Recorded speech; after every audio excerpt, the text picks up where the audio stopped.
한 최근 3년 동안 프리미엄 시장, 뭐 저희 브랜드뿐이 아니라 사실 그렇게 좋지는 않았습니다. 한 2년이 지나니까 고객들이 전화가 많이 온다고 합니다.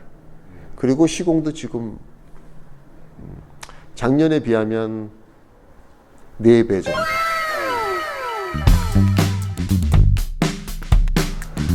네이버에서 이제 블로그라는 어떤 카테고리가 생겨서 사진과 글을 올릴 수 있는 웹 기반 광고 인프라가 사실 형성이 됐습니다.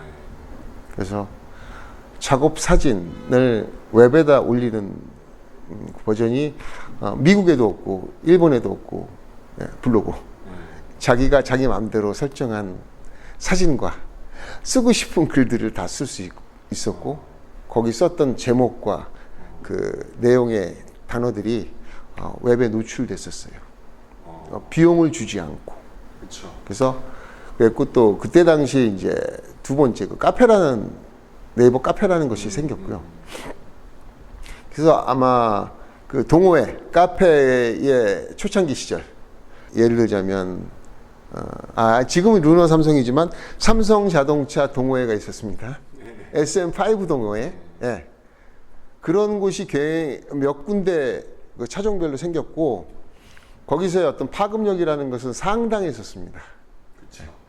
그 동호회 결속력도 굉장히 강했고 그 사람들이 정말 좋아요라고 해서 올리는 글이 굉장히 장문의 글들을 올렸었어요. 그 글을 한번 올리면 그 전국에서 그 좋아요를 그 추천을 해준 그 업체가 굉장히 사람들이 많이 몰리는 시대였었습니다. 어마어마한 상상도 못하는 정도의. 그래서 어떤 뭐 그때 당시 삼성자동차가 갖고 있는 전면유리 그 난해한 수준이 굉장했었어요. 시공하기가 굉장히 까다로운 차예요. 예. 곡면이 되게 끝에가 이렇게 죽어서 곡면이 많이 생겼어요. 그걸 완벽하게 소화해서 그 지금 테두리에 있는 그 점박이 도트라고 얘기하죠. 그 점박이를 깔끔하게 깨끗이 여러 시간이 걸려도 그걸 한 대 한 대 시공해줬던 게 굉장히 사람들이 많이 몰리는 결과가 왔었고 그래서 그렇게 시작한 게 이제 뭐 블로그, 카페, 웹에서 홍보하는 그 수준 거기서 나오는 어떤 썬팅 필름의 브랜드가 글라스틴트니라는 루마 글라스틴트 비교? 스펙 비교? 아마 지금도 있습니다. 2007년도, 8년도 검색글 보면은 나오는데 그런 것들 때문에 굉장히 좋은 시대를 겪은 거죠. 경쟁자가 없었어요. 물론 타 브랜드 그 전에 2005년도, 2004년도에 런칭을 했지만 최소한 웹상에서는 2개만 존재했습니다. 그게 한 3년 정도 갔어요. 네. 아무도 없습니다. 경쟁자가. 어떻게 보면 조건이 좋죠. 근데 대중적인 것을 할 것이냐 퀄리티가 있고 또 그레이드도 좀 더 높을 것 같은 그런 제품의 브랜드로 갈 것이냐 고객이 이제 망설이는 시대가 좀 있었죠. 상당히 많은 썬팅샵에서 연락이 왔었지만 그때 당시에 조건이 글라스틴트 샵을 내는 오픈하려고 하는 사람들에게 조건을 달았는데 그게 너무 까다로웠었어요. 제일 중요한 게 뭐냐면 우리는 기술이라고 생각을 했던 거예요. 필름은 반제품이고 이 반제품인 것을 완성하는 것은 50% 기술에 의해서 그 가치를 부여받는다고 생각했던 거예요. 그래서 썬팅을 아무리 오래 한 사람이라도 기술 조건에 부합하면 내주고 부합하지 않으면 안 내줬어요. 그것이 10년 조건이었었어요. 다른 필름이나 다른 아이템을 취급하면 안 됐었어요. 블랙박스라든가 경복이라든가 올리 이것만 할 수 있었어야 돼요. 저는 이 아이템으로 계속 바빠야 기술도 늘고 고객도 계속 많이 찾는다고 생각을 했던 거예요. 그래서 그런 사람들을 과 같이 글라스틴트를 지금까지 해오고 있는 거죠. 우리는 판매가 목적이 아니고 한 사람 한 사람 아주 전문성을 갖고 그 필름만을 위해서 아주 많은 시간을 들여서 시공할 그런 시공자, 그런 시공자를 찾았고 그런 샵이 굉장히 적었어요. 당장 돈이 되고 다른 아이템도 할 수 있어야 되고 그래서 맞지가 않았던 거고 그때 다 그 업을 하고 계신 분들이 필름을 달라고 그랬어요. 이 필름은 출장에서 밖에서 시공할 수 없어요. 줄 수가 없습니다. 물론 주면은 딜러님들께서 너무 잘 소개하고 홍보도 잘 되고 하겠지만 그 시공을 전 시장에 가서 시공한다면 그것은 가치가 떨어진다고 생각을 해서 그런 분들에게 사실은 주지 않았었습니다. 그때 당시에. 왜 이거는 프리미엄 라인이니까. 이 브랜드를 지키고 싶으니까. 고객한테 다가가는 마케팅이 아니라 고객이 찾아서 오게 하는 마케팅에 너무 재미를 봤었고 글라스틴트는 비싼 필름이야. 글라스틴트 하려면 많은 대가를 줘야 돼. 글라스틴트는 시간이 많이 걸리니까 미리 예약을 해야 돼라는 어떤 그런 문화가 아마 프리미엄이라고 하는 그런 라인 업에서 어떤 브랜드가 런칭해도 다 어떤 예약하는 문화가 생긴 것 같습니다. 그때 당시에 글라스틴트가 만들었던 게 뭐냐면 자동차가 들어오는 이 공간에 필름과 또 재단 공간과 고객 공간이 같이 섞이지 않게 자동차만 올려놓고 시공할 수 있는 공간, 그 다음에 고객의 공간, 그 다음에 작업할 수 있는 재단 공간, 이 세 개가 분리되는 공간을 글라스틴트에서 디자인 컨셉으로 만들었어요. 고객은 굉장히 좋아했던 것 같아요. 왜냐하면 보통은 전문점이라 하더라도 자동차가 있는 공간에 테이블 하나를 놓고 고객도 기다릴 수 있게 만들어주고 또 거기다가 재단 다이를 놓고 재단하고 필름도 벽에다 진열해서 그 원베이 구조 안에서 다 모든 걸 다 했거든요. 근데 글라스틴트는 그렇게 안 했어요. 완벽하게 분리를 했었어요. 지금은 아니죠. 지금은 오히려 오픈했죠.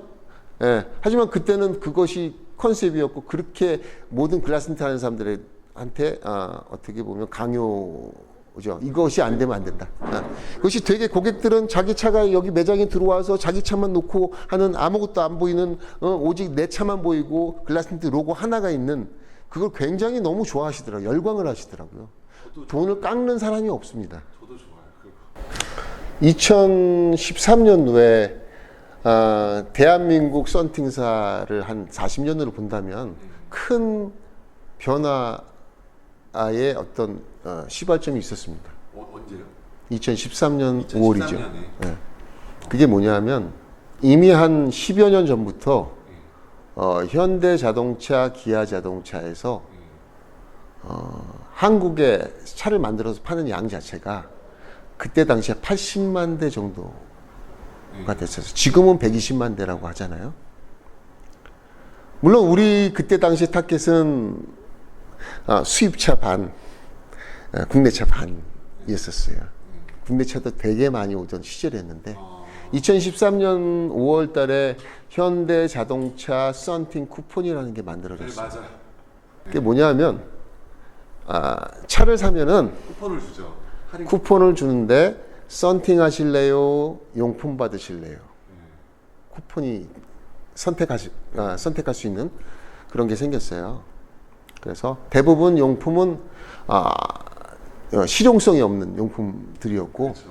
대부분은 썬팅이 필요했으니까 썬팅을 선택하게 된 거예요.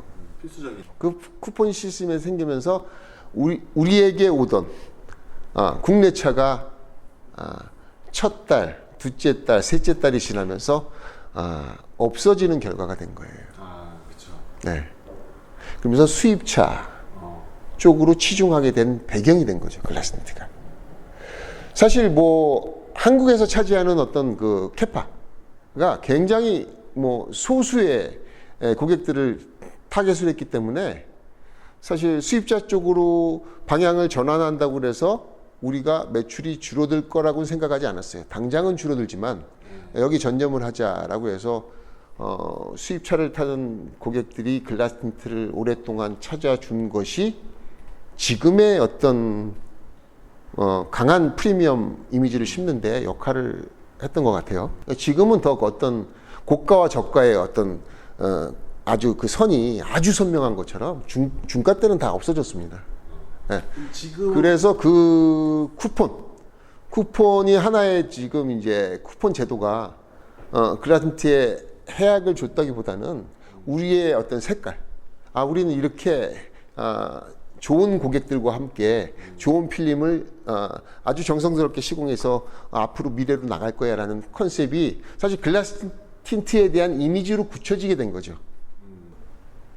대중을 선택해서 판매량을 높일 것이냐, 적지만 소중한 고객층을 선택해서 저는 이제 그때 당시 선택했던 것이 판매보다는 브랜드 이미지 쪽으로 갔었습니다. 판매하려고 하는 전략이 아니라 찾아오게 하는 전략이 좀 있었던 거고요. 또 안 팔려고 하는 전략이 주요하게 어떤 제가 생각하는 브랜드 이미지를 만드는데 역할을 했던 것 같아요. 너무 많이 팔고 싶은 마음이 있지만 그래도 소중하게 아껴서 팔자, 천천히 오랫동안. 예. 그런 생각이 있었던 거예요. 지금은 이제 그 브랜드의 어떤 정체성을 지키면서도 또 더 많은 고객들이 제일 비싼 대가를 치르지 않더라도 조금 접근성 가능한 가격대와 또 제품을 만들어서 팔려고 하는 마음이 커서 더 많은 사람들한테 접근을 하자. 다른 필름을 쓸 수 없는 이유가 이 시공이 아닌 제품 안에도 있습니다. 라는 것을 좀 하고 싶어서 2년 전에 2018년 4월에 펜더 로데 선셋이라는 라인을 만들어서 접근 가능한 가격대와 또 그 가격대 대비 더 좋은 품질로 만들어서 고객들한테 접근 가능하도록 많은 업체들을 선정해서 공급을 하고 있습니다. 지금은. 그동안 13년 동안 브랜드를 유지하는 방법은 아주 좋은 정성과 제품, 브랜드 이미지를 세워서 소수의 사람에게 해줬지만 지금은 너무 많이 있어서 그 업체를 찾아내는데 구분할 수 있는 어떤 판단력이 생기기 쉽지 않습니다. 맞아요.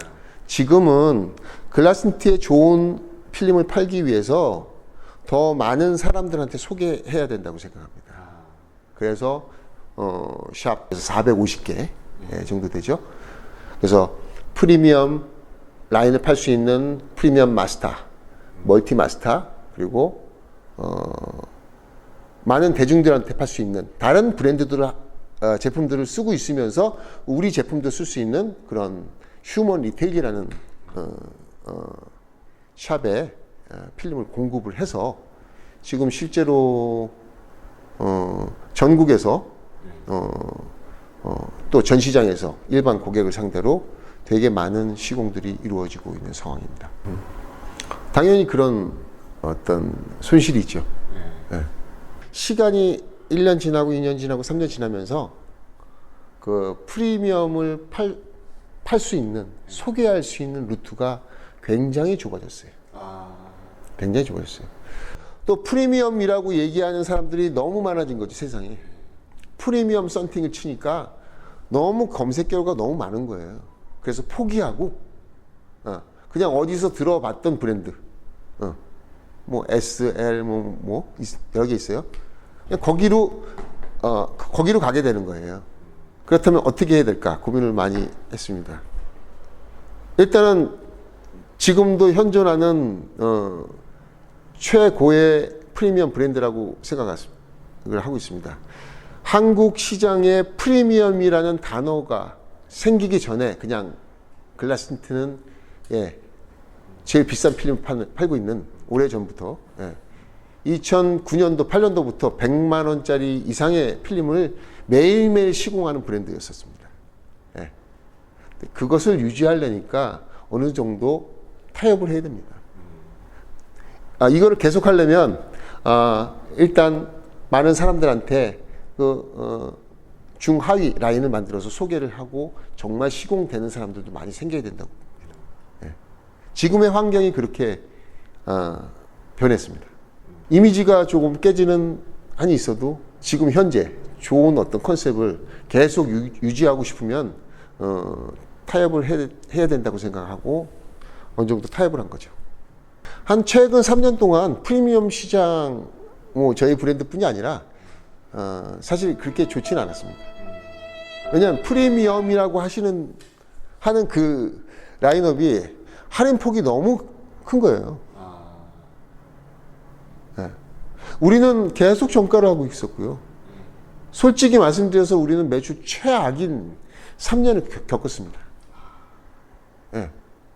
고객들은 당장 이 좋은 것을 할인을 최대로 많이 받아서 하고 싶은 마음이 있어요.